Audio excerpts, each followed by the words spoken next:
The big CEOs in this room are wrestling with lawmakers over potential government oversight of the $3 trillion crypto industry. But how successful will they be? For more analysis, we're joined by Patrick Campos. He's the Chief Strategy Officer at Securrency. That's a DC-based company that develops financial and regulatory tools for the blockchain. Patrick, thank you so much for being here. I think you were able to just listen in to the end of what we were listening to in the hearing. To what extent do you feel like the lawmakers who are asking these questions understand crypto and how it's used? You know, when these hearings happen, we always get some fun sound bites from lawmakers who don't necessarily have their finger on the pulse. But do you think that they do this time around? Yeah, thanks. It's great to be here.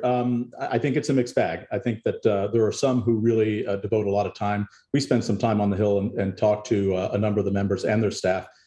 It's surprising how many of them actually are very well versed in a number of these areas, but it's spotty. It's certainly not across the board. And I think that you have varying degrees of understanding. And also some folks focus on areas of particular interest to them and have some expertise in that area, but perhaps not in others. Yeah, I mean, I hear them talking about just how big the world of crypto has gotten. And I want to throw to a big number here because 55% of Bitcoin holders got into the game just this past year. So the industry has just really ballooned. I'm curious from your perspective, what's the goal here for the CEOs in the room? What do they want lawmakers to walk away with today?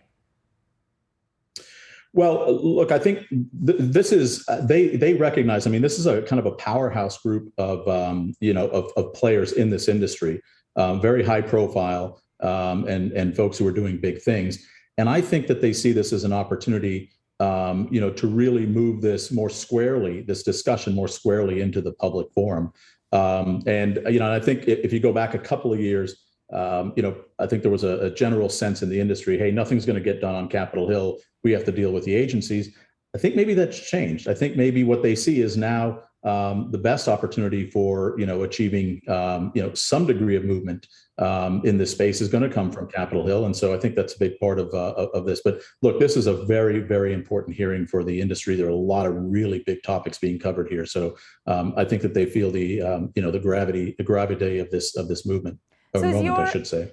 Is your view that the big crypto stars here want regulation? They just want it to be done correctly? So I think there is a clear understanding in the space that the idea that all of this is going to stay sort of, in this sort of dark, unregulated, realm, that's just not the reality. Yeah. I think that they recognize that, and that's a big part of what they're doing. Now, they certainly look at regulation as being a double-edged sword. It stimulates adoption on the one hand, but done wrong, incorrectly, it can really stifle innovation and stifle adoption of the technology. So I think the short answer is yes, but with an asterisk. Right. We just heard one of the lawmakers who used to work in IT saying that if they had thwarted dial-up back in the day and innovation with the internet, we would still be working with dial-up. I think that's a really astute comparison there. What's the worst case scenario here for people who work in the crypto industry like yourselves? What are you hoping to not have happen today? Yeah, so we actually began life focusing on trying to tie compliance into this world, and still trying to respect privacy. So, we've seen this moment coming. I think what they don't want to see happen, because there are two sides of this discussion. And one side of it is look at all the terrible things that can happen, in sort of on these unregulated networks, and that's certainly true. And I think that what they don't want to see happen is, one, that this becomes a narrative that, it's all horror stories. But I think two is that, this leads to kind of, a one size fits all, or even a co-opting of the technology. I mean, you could say that China has embraced the technology whole hog, but they're doing it in a way that is, very antithetical to, say, Western views of civil liberty. So that's another danger. They use the technology for not the right reasons. Absolutely. And what do you think is the potential impact to the more casual retail investor? The Coinbase fans who maybe invest, $1,000 a year in the crypto space. What happens to them coming out of this?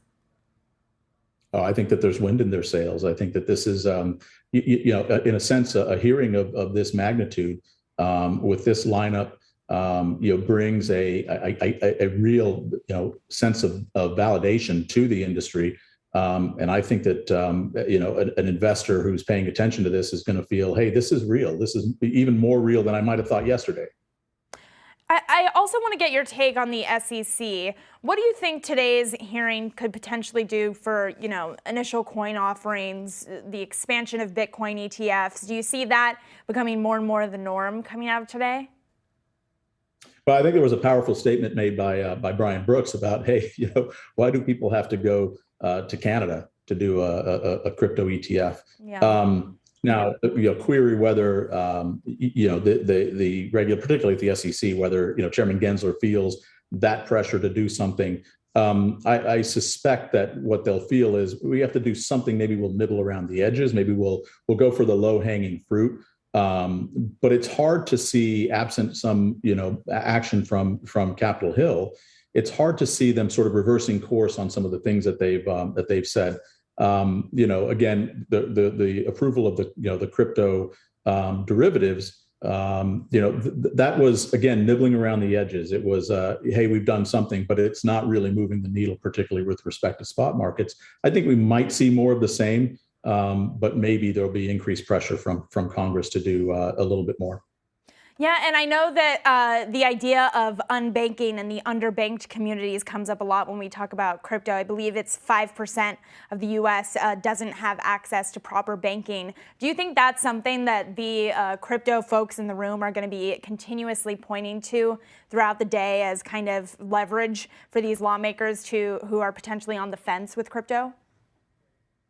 Yeah, look, I think it's a big part of the message. To really advance a cause, they need to appeal to both sides of the aisle. Right. On one side of the aisle, this issue of financial inclusion and banking the unbanked is huge. Not to say that it's not important on the other side of the aisle, but what is happening, I think, is that I think what they're able to demonstrate is this is a nonpartisan or at worst a bipartisan issue. We certainly heard from Danelle Dixon over at the Stellar Development Foundation how central this is to their entire thesis for their network. So yeah, I think it's a powerful message, and I think again it goes to that that aspect of reaching across both sides of the aisle to promote this technology. As someone who's in this space, Patrick, what are you going to be looking for and listening into throughout the day as an indication of where we might go and where lawmakers might go with crypto regulation moving forward? So, to be honest, the questions and if we can call them battle lines that are being drawn in that room among the legislators who are asking their questions, those are sort of as expected. Yeah. I think that no one has really gone off script here, even obviously among the folks who are presenting here. So I think it may lead to Congress feeling a little bit more empowered to do things. What those things are remains to be seen, and maybe heading into midterms, we may see a little bit of shifting of positions. That I anticipate might be more favorable to crypto, but that's hard to say as well. Sometimes you get a hardening of a position as you head into those elections as well. So these tea leaves are a little bit difficult to read right now. Interesting. You think crypto is going to play a big role in election outcomes as we head into the midterms? Well, I think maybe not directly, but indirectly. If you look at what is really being discussed here, these are huge and momentous issues where the very nature of banking and payments is being discussed here. The different the different ways by which different regulatory agencies regulate, that's being discussed here. The geopolitical clash between China and the U.S. Is being discussed here. The future of the U.S. dollar as a world's reserve currency. Yeah. and correspondingly, U.S. monetary and fiscal policy. That's all being discussed here. So I think there will be indirect impact on the discourse and leading into the election, but maybe not direct. Yeah, fair enough. It ties into everything, right? All right, Patrick Campos, really appreciate you joining us for that analysis. That was really helpful. Patrick is Chief Strategy Officer at Securrency. Thanks again for joining us.